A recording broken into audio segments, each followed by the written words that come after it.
G'day fellas, welcome back. Now, we could take out that last robot, but we don't really need to.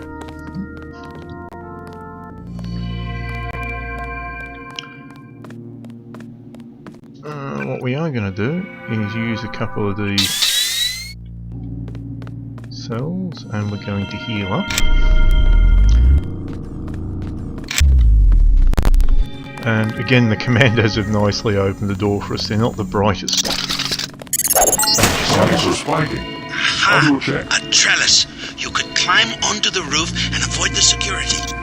Never depend upon weapons and high tech when there is a simpler solution at hand. Great minds think alike. Hear that? I think we've got a bogey. Fortunately, I All can't ready. sneak up Continuing on scan. while that stupid robot's running around, but I don't feel like wasting another rocket on it, so we're just going to quietly wait.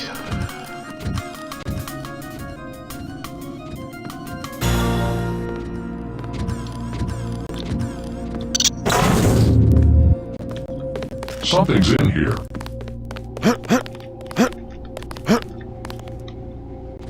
And we're up on the roof.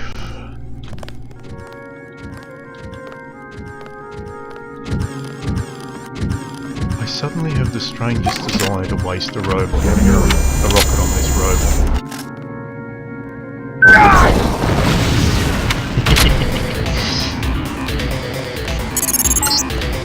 What's this? See you. A thief on the roof. My new satellite link has both infrared and the X-ray spectrum. I see your heart beating. I see you are afraid. He's not kidding about that part, because I stuffed up the earlier bit. I don't have Gunther Hermann's kill phrase, so we have one very, very, very hard boss fight coming up. A good library, worth its weight in gold. And I like that. That actually ties into the Illuminati's whole knowledge is power thing. So, oh, here we are. Volume 2, Volume 1, is it? No, Volume 3. Volume 4, so this must be Volume 1. And the key. Don't mind if I do. Volume 1. Upon deliverance of Jerusalem, the Holy Lands remained in a precarious state, surrounded on all sides by hostile neighbours. It was then that Hugh the Pain, see, I told you it was a real name, a knight from Champagne, bound himself and 8 fellow knights in a vow to forever protect the kingdom of Christendom. Accepted in 1118 by Baldwin II, the Patriarch of Jerusalem, they were given charitable lodgings in the city temple, where they became the poor knights of the temple. It was not until later at the Council of Troyes that they adopted the austere monastic rule of St. Benedict along with the white garments of the Caesareans. According to them, the characteristic red cross that symbolised their willingness to spill their own blood in defence of the one true faith. Templars quickly became a popular order known as Lions at War and Lambs at the Hearth. They were soon exempted by the popes from all secular and episcopal authority, save that of the popes themselves, and their lands were exempted from all taxation. In the Middle Ages, that was a massive privilege. And every sovereign of Europe made donations to the order, be it land, money, arms or men. They triumphed in battle after battle, the first to attack and the last to retreat. Rough knights of the battlefield. If taken prisoner, they refused all efforts to secure their freedom, instead becoming martyrs. With every success they prospered more, and at their height they were said to have owned over 9,000 estates throughout Britain, France, Italy and the Holy Lands, including a network of castles and commanderies built to protect the frequent pilgrims to Jerusalem. And that's actually something they did, and they did it quite well, because before then, basically taking a pilgrimage was taking your life in your hands, because you basically became bandit bait. There weren't any police forces or any sort of real secular authorities that cared about people just passing through. So, in all but name, they virtually ruled Jerusalem, and in what can only be termed hubris, recognised no temporal authority over their affairs save that of the church.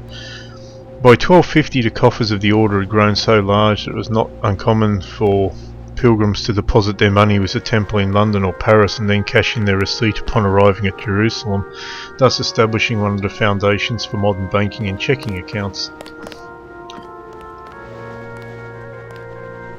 While many charges can be disputed, it's clear that the more the knights prospered, the less they became the austere monastic order that they had originally been envisioned.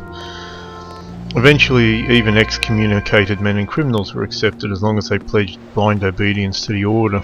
Rumours of secret initiation rituals flourished, as did stories that they worshipped false gods. It was their rivalry with the Order of the Hospitaliers that continued arrogance that were most responsible for their downfall.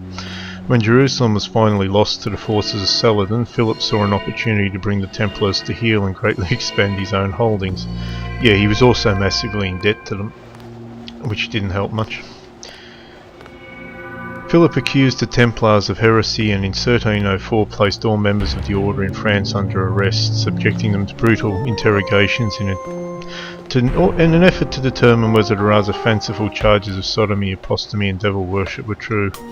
Basically, they were tortured until they confessed. But despite Clement's later efforts to annul the proceedings, the confessions had become matters of record.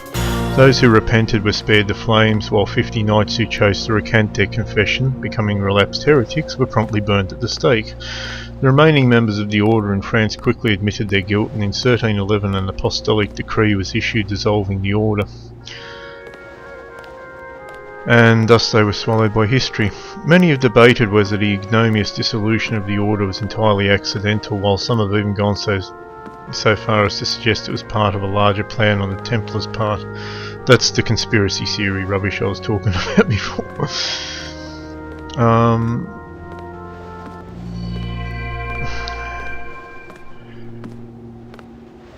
Basically, it's quite possible that parts of them lived on, because they were an order of 20,000 knights, and that doesn't necessarily just go quietly into the night, although as an actual powerful order it's pretty obvious they were broken, but it's quite likely that small groups of them remained. So yeah, anyway, hope you enjoyed this little history lesson on medieval Europe, and I think I'll cut it there because this has been pretty much a talky vid, and I'll see you again in the next video. Until then, fellas.